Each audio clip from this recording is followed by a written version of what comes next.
Hi everyone, we're continuing our coverage of the Oscars, and hopefully you've checked out our Best Animated Feature and what we thought. It's right there, to the empty space Matt's pointing at. Tonight, we're going to be talking about the Best Visual Effects category. So what do we got, Chris? What are the nominees? For Best Visual Effects, we have Interstellar, Christopher Nolan's film, Captain America, Dawn of the Planet of the Apes, X-Men, Days of Futures Past, and Guardians of the Galaxy. It's a good collection of movies. I always love looking at the technical nominations because it's just a list of all the movies that we all really liked but has no chance of getting nominated. It's kind of like, look, okay, these were the big blockbusters that were actually pretty much good, most of them.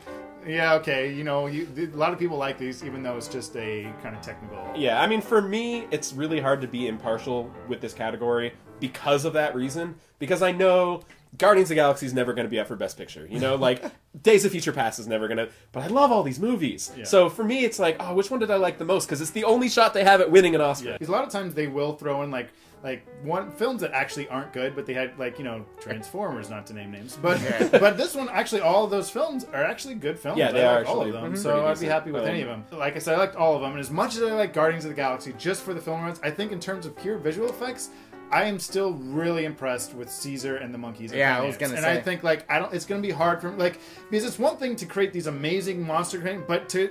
And I can't remember the term or whatever, but to create the mimic or the realism of motion capture of, like, to mimic realistic human things, but then also that whole layer of it being monkeys, you know, apes, right?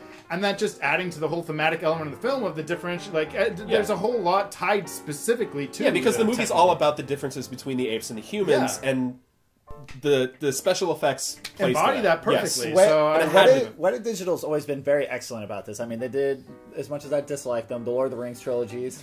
They did. That's a whole nother video unto itself. Why Chris hates Lord of the Rings? Weta Digital they did King Kong. You know, they make the best. They probably hand down the best digital company.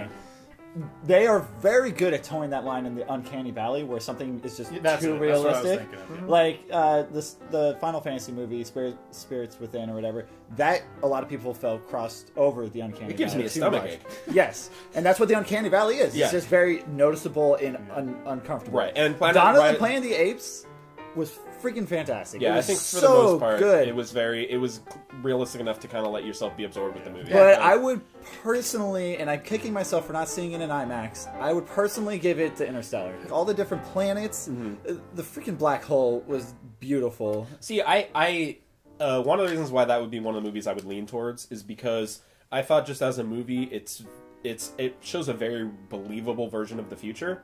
Especially because it's not too far in the future. It's not something like Guardians of the Galaxy where it's like you have all these different alien creatures and all these different space things. This is something like it kind of has one foot in scientific basis. So when they go through black holes, they go to these other planets, we believe it, and that special effects have to make you believe it. So I have a question for you guys because I'm the only one out of all of us that hasn't seen Interstellar. Right. So I think it was Gravity that won Best Visual Effects last year, right? Yeah. So this is another interpretation of space, and you said it is realistic inside, you know, fictional cross of those. So what was it like maybe compared to the visuals of Gravity? I think there was a lot more to offer in Interstellar. I mean, Gravity did what it did very well, but when you think about Interstellar, even all the scenes that they're back on home and the big dust storms, or, you know, like I said, the different planets, the wormholes, the black hole, there's a lot of variety. There's a lot of different things that they had to do with visual effects. Whereas Gravity, it was, you know, we need to make convincing spacewalks and you know whatnot. Not to underplay Gravity, because Gravity was amazing. I would say Gravity is much more intense and personal, and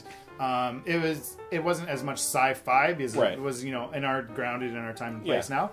But Interstellar took the best of that, but then also opened it up to kind of the grand epicness of what potential sci-fi is. So you got Captain America, X-Men, and Guardians of the Galaxy. Well, three superhero movies. Three Marvel superhero movies. And I think it's safe to say that none of the visual effects in those movies were bad by any means. No. I think it's just to say that with all of the superhero movies that we get nowadays, it's like... It's hard to be desensitized, right? You are desensitized. I mean, it's just like, they fit well into the film. You don't really notice them. I think this award has to go to something like Dawn of the Planet of the Apes or Interstellar because it's pushing the boundaries of visual effects in a way that none of the Marvel movies, albeit they have great visuals, they're not pushing the genre. It's like, you have this box of what visual effects is, and it fits everything just amazingly.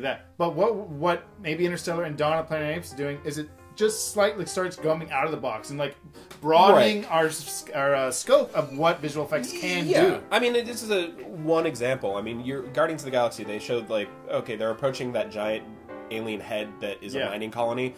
You know that's not real. Yeah. It looks amazing, but you know that like it's still in that kind of weird place where you know that you're looking at an animated CG rendering. Whereas in Interstellar, when you see the ship go by Saturn, it's so beautiful. You are looking at something real, and it is not. It is so convincing because it did what you said.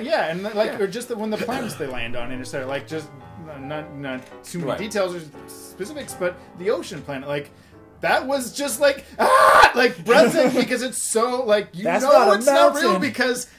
I hope that's not real. Dear God, I hope that's not real. Whatever wins this award has to be a movie that, like, you have to see this in theaters because of the amazing visuals of what it transports you into that film. Yeah. Gravity did that, obviously, for all of us, I would say. So Interstellar sounds like it's the film that's going to probably do that this year. What do you think is going to win? What's your favorite? Yes. Okay.